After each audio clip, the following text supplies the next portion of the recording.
Hello students, welcome back to the next lecture of chemistry for class 9, and we were doing the chapter matter around us pure. That is the second chapter of chemistry, right? And in the previous lecture we have learnt about the concentration of solution and what are the different methods or different ways of expressing the concentration of solution, and we have discussed the three methods. And first one is mass by mass percentage, second one is mass by volume percentage, and the third one was volume by volume percentage, right? Now today we are going to do the types of solutions. The first one is saturated. We will learn about saturated and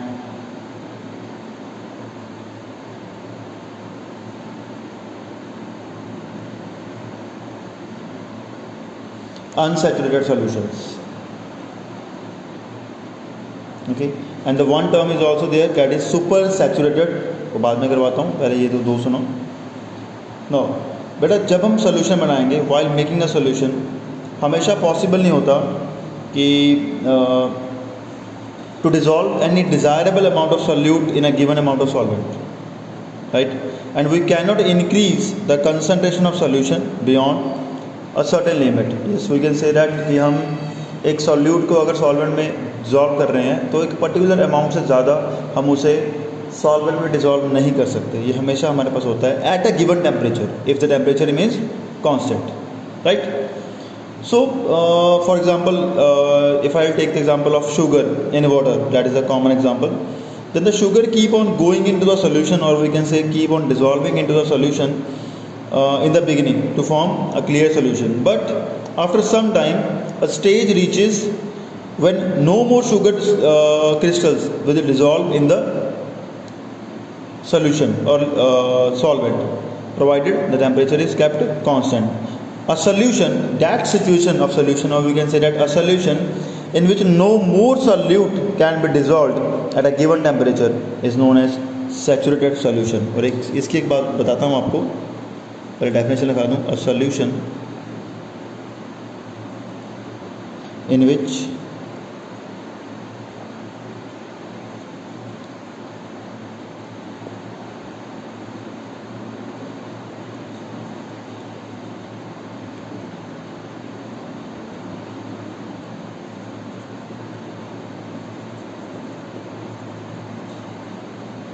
no more solute can be dissolved at a given temperature is known as saturated solution. और एक चीज़ और बताता हूँ आपको मैं कि ये solutions हैं, इनमें देखने में लगेगा कि कोई चीज़ अभी डिज़ोल्व नहीं हो रही, ठीक है, बट ऐसा नहीं होता. अगर हम पानी में शुगर डालना शुरू कर दिया हमने, तो पहले तो वो शुगर जो है वाटर में डिज़ोल्व होना शुरू कर देगी, बट थोड़ी देर बाद हम देखेंगे कि it will start settling at the bottom of the container. वो नीचे बैठना शुरू हो जाएगी. वो जब नीचे बैठना शुरू होगी तब सोल्यूशन क्या बनेगा हमारे पास?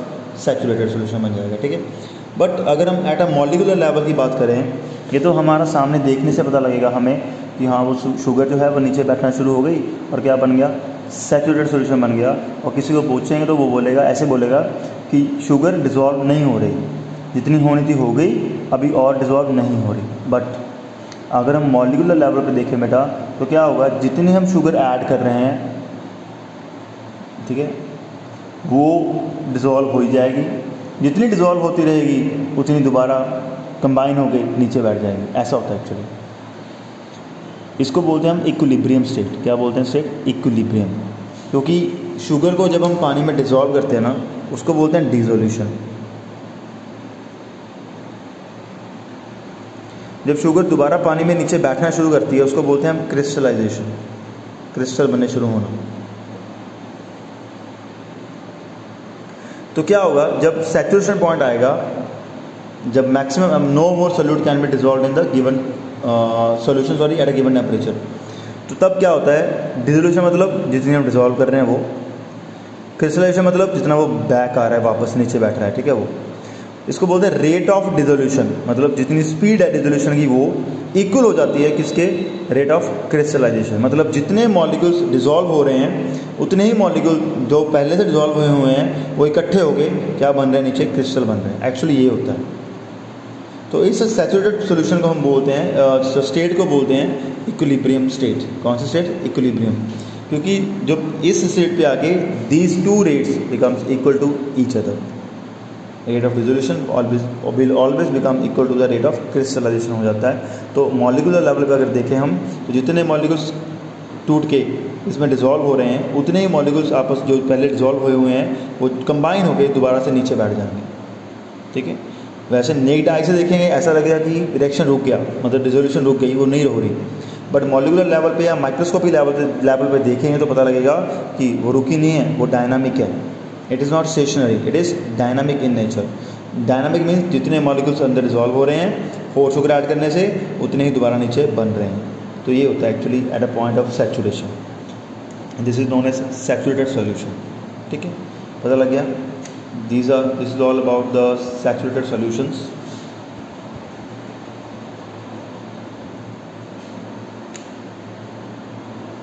Clear? Now next one is unsaturated solution.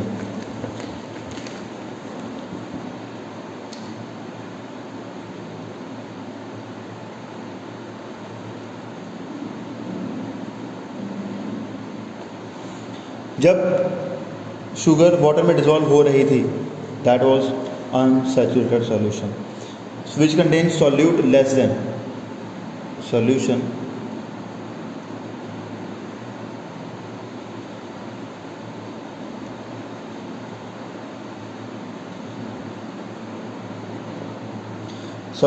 less than the maximum amount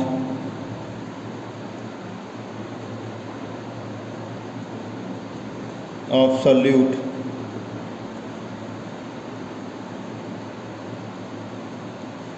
that can be dissolved at a given temperature. ठीक है, मैक्सिमम से कम अमाउंट में होगा और उसमें अभी भी डिसोल्यूशन हो सकती है। सैचुरेशन पॉइंट नहीं आया, इक्विलिब्रियम पॉइंट नहीं आया, उससे पहले वो क्या होता है? हमेशा अनसैचुरेटेड सॉल्यूशन होता है। ठीक है, क्लियर? वो सॉल्यूशन जो, या फिर ऐसे बोल सकते हैं, वो सॉल्यूशन जिसमें more of solute can be dissolve eight a given temperature, और सॉल्यूट हम डिजॉल्व कर सकते हैं eight a given temperature. Clear? Now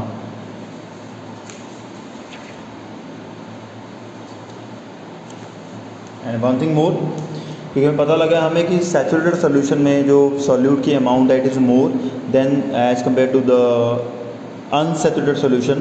So we can also say that the concentration of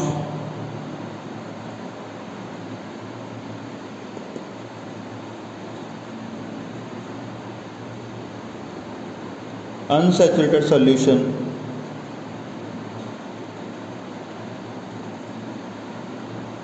is always less than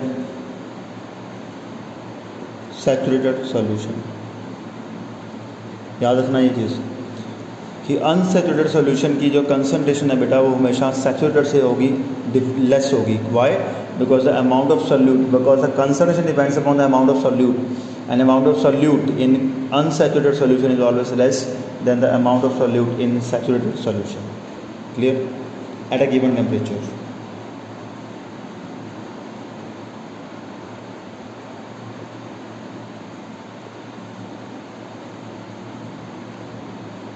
Right, so this thing you have to keep in mind, what is saturated and what is unsaturated solution.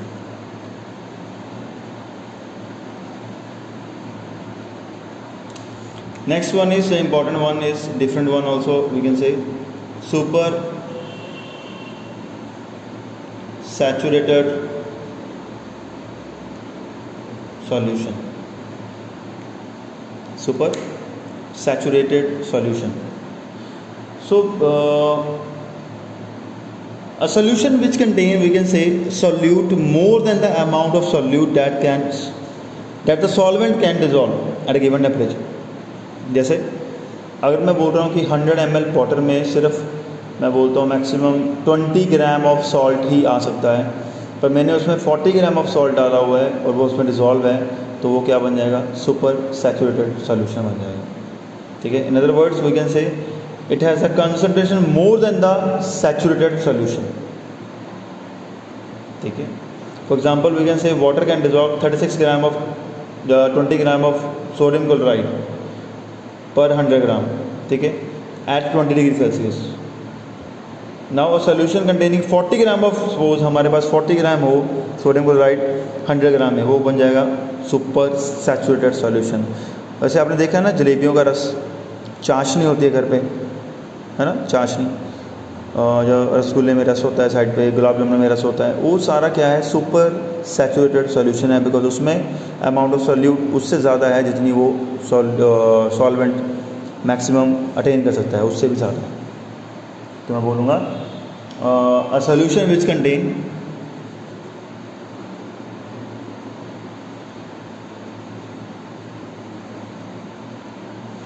और एक चीज़ और, super saturated solution कैसे बनता है, अगर हमारे पास कोई saturated solution saturated है पहले से ही, अगर हम उसको हीट कर दें, टेम्परेचर इंक्रीज़ कर दें, तो उसमें और सॉल्यूट डिज़ोल्व हो सकता है, ठीक है, बिकॉज टेम्परेचर इंक्रीज़ करने से डिजोल्यूशन फास्ट होती है, ठीक है, और टेम्परेचर इंक्रीज़ करेंगे तो सॉल्यूट और डिज़ोल्व हो जाएगा, तब उसको ठंडा करेंगे ना, तो वो क्या बन जाएगा, सुपर सैचुरेटेड सॉल्यूशन।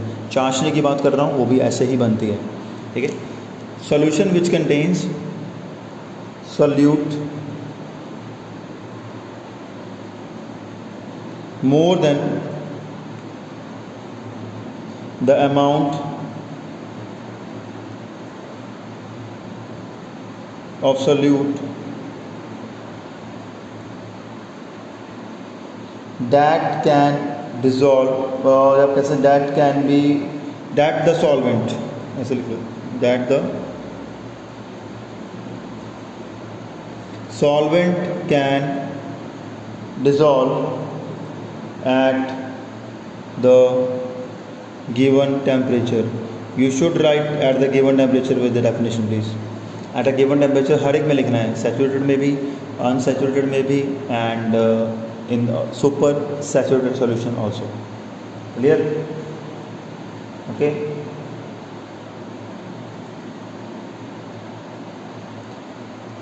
ये हो गया super saturated. Next one is we have a solubility.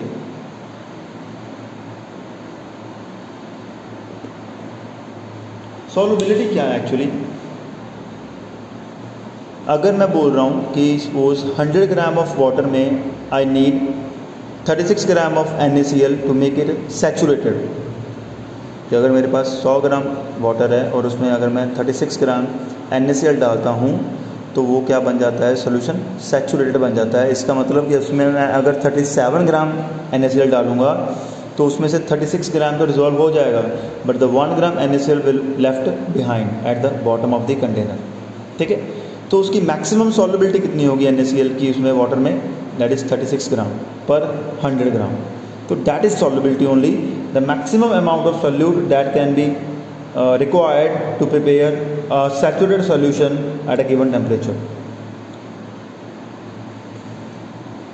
ठीक है। the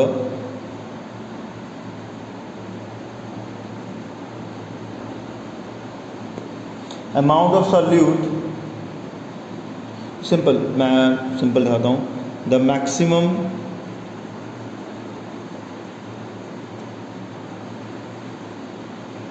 amount of solute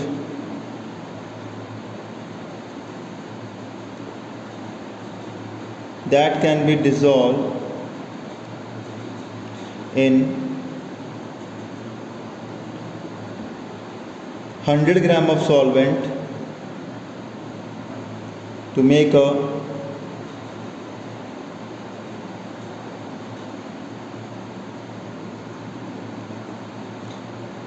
saturated solution at a given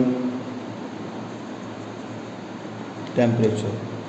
So that is known as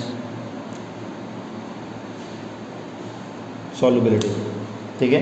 The maximum amount of solute that can be dissolved in 100 gram of solvent at a given temperature, 100 gram of solvent to make a saturated solution at a given temperature is known as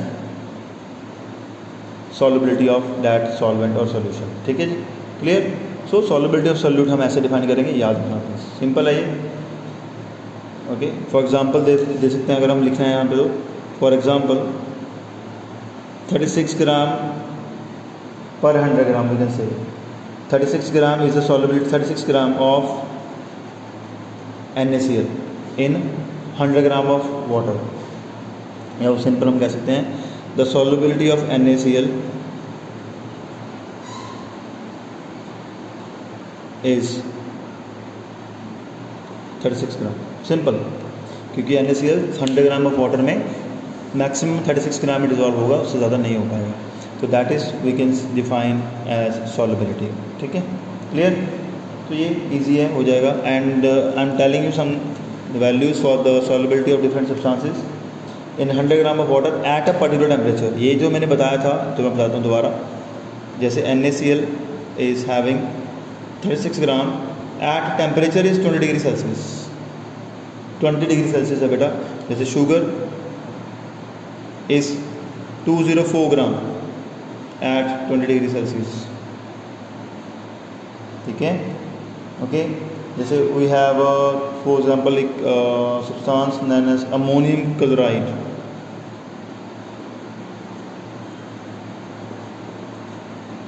ammonium chloride is solubility of 37 gram at 20 degree Celsius. ठीक है, तो ये some you don't have to remember it, just NaCl और sugar का याद कर लेना अगर कर सकते हो। वो भी एग्जांपल के लिए, जस्ट पेपर में कुछ नहीं आएगा ऐसा भी हाँ बताओ कितने हैं, ऐसा कुछ नहीं आता। Okay, now next one is effect of temperature on solubility.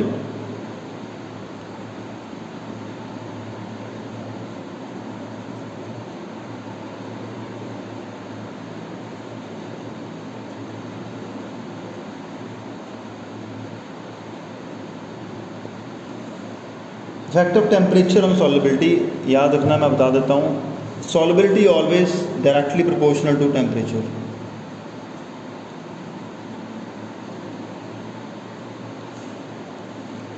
Okay,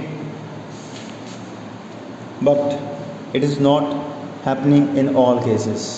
ठीक है, तो solubility is related to temperature according to ways. If the reaction is exothermic means कोई रिएक्शन सॉल्युबल कर कुछ चीज़ पानी में घोल रहे हैं या किसी सब्सटेंस में कुछ चीज़ घोल रहे हैं और बीकर गर्म हो गया, तो वो रिएक्शन होगा exothermic. I told you this earlier also, what is exothermic and what are endothermic reactions. If the reaction is endothermic, then if the reaction is endothermic, then solubility is directly proportional to temperature. As is solubility, T is temperature. But if the reaction is exothermic, then the solubility is inversely proportional to temperature. ये दोनों factor याद रखना please, important है ये। अगर reaction होगा exothermic तो अगर टेम्परेचर बढ़ाएंगे सॉल्युबिलिटी कम होगी। अगर रिएक्शन होगा एंडोथर्मिक तो टेम्परेचर बढ़ाएंगे सॉल्युबिलिटी क्या होगी, बढ़ेगी। क्यों? क्योंकि एंडोथर्मिक पता है हमें, endothermic is addition of heat. जो रिएक्शन हो रहा है उसको हीट चाहिए, और अगर हम उसको और हीट दे देंगे तो ऑब्वियसली वो और डिजॉल्व हो जाएगा, सॉल्युबिलिटी बढ़ जाएगी। जैसे नमक है, ये शुगर है। If we add the salt और sugar in cold water, solubility will be very less.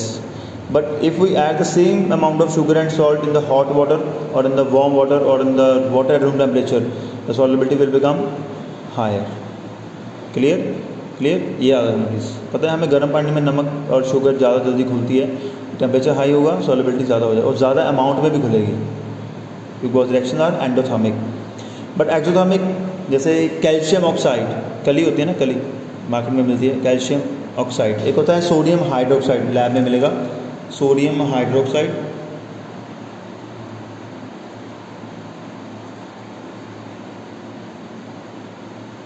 If we add sodium hydroxide to water, the reaction will be exothermic. And अगर इसमें सोडियम हाइड्रोक्साइड को आप ठंडे पानी में डालोगे ना, टेम्परेचर कम कर दोगे, तो वो ज़्यादा सॉल्युबल होगा। अगर उसको गर्म पानी में डाल दोगे, क्योंकि हीट तो पहले वो दे रहा है और हम उसको और हीट दे दी हमने बाहर से, वो खुद ही हीट दे रहा है, हमने उसको और हीट दे दी, वो गुस्सा हो जाएगा, वो सॉल्युबल नहीं होगा उसमें। ठीक है, क्लियर? तो हम उसको हीट चाहिए नहीं बेटा, हम उससे हीट हमें लेंगे। तो ठंडे पानी में डालोगे, टेम्परेचर कम करोगे तो सॉल्युबिलिटी बढ़ जाएगी इस फेस में, टेम्परेचर ज़्यादा करोगे सॉल्युबिलिटी क्या हो जाएगी, कम हो जाएगी। ठीक है, वैसे ही कली की बात करें, मैं बोल रहा हूँ बार बार कली बोल रहा हूँ पंजाबी में, तो प्लीज़ वो और कुछ का वर्ड नहीं है समझाने के लिए। कैल्शियम ऑक्साइड कोई क्लाइम है, उसको गर्म पानी में डालोगे तो जल्दी सॉल्युबल नहीं होगी, पर ठंडे पानी में डालोगे जल्दी सॉल्युबल हो जाएगी। इक्विपोटेंशियल क्या है, एक्सोथर्मिक है विद वाटर। तो एंडोथर्मिक मैंने बता दिया NaCl in water. As the temperature will increase the solubility get also increased. Clear.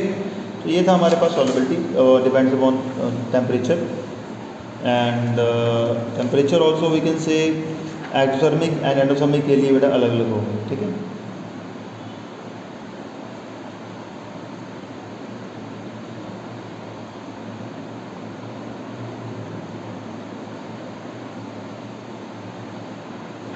Okay and same thing, अगर कोई सोल्यूशन है हमारे पास saturated, if we have a saturated solution, if we increase the temperature of saturated solution then it will become unsaturated. Why? Because its solubility gets increased. अगर कोई मान लो मैं बोलता हूँ NaCl जो है वो 36 ग्राम उसकी solubility है 20 डिग्री सेल्सियस पर, तो if I increase the temperature to 30 degree Celsius then its solubility will increase। Suppose कितनी होगी, 46 ग्राम हो जाएगी, इसकी बढ़ जाएगी। तो ऑब्वियसली अगर मैं टेम्परेचर बढ़ा दूंगा तो पहले इसमें 36 मैक्सिमम डिजॉल्व होता था, अब मैं इसमें 10 ग्राम और डाल दूंगा तो वो सोल्यूबल हो जाएगा। इसके पहले क्या था, सैचुरेटेड, अब क्या हो गया, ये अनसैचुरेटेड। ठीक है, जैसे जैसे टेम्परेचर बढ़ाते जाएंगे तो सोल्यूशन क्या हो जाएगा, अनसैचुरेटेड होता जाएगा। ठीक है, because of the fact that the solubility of the substance generally increases with increase in temperature, the saturated solution becomes unsaturated. And if a saturated solution at higher temperature is cooled down, then some of the dissolved solute जो था start separating in the form of crystals। याद रखना ऐसे ही, अगर कोई saturated solution है, इसको हमने गर्म कर दिया, उसमें और डाल दिया, ये जैसे 46 बन गया, तो मैं इसको अगर गर्म करूँगा ना, सॉरी ये 46 पे जाके मान लो कि दोबारा से क्या हो गया, सैचुरेटेड। अगर मैं इसको 30 से दोबारा कहाँ लेके आऊँगा, 20 पे लेके आऊँगा, तो इसका कुछ पार्ट सॉल्ट का जो है वो नीचे क्रिस्टलाइज हो जाएगा, क्रिस्टलाइज, उसे दोबारा से क्रिस्टल बन जाएंगे। क्यों? क्योंकि लोअर टेम्परेचर पर उसकी सॉल्युबिलिटी इतनी नहीं है, लोअर टेम्परेचर पर उसकी सॉल्युबिलिटी कितनी है, सिर्फ 36 है। क्लियर? तो ये है हमारे पास ऐसा।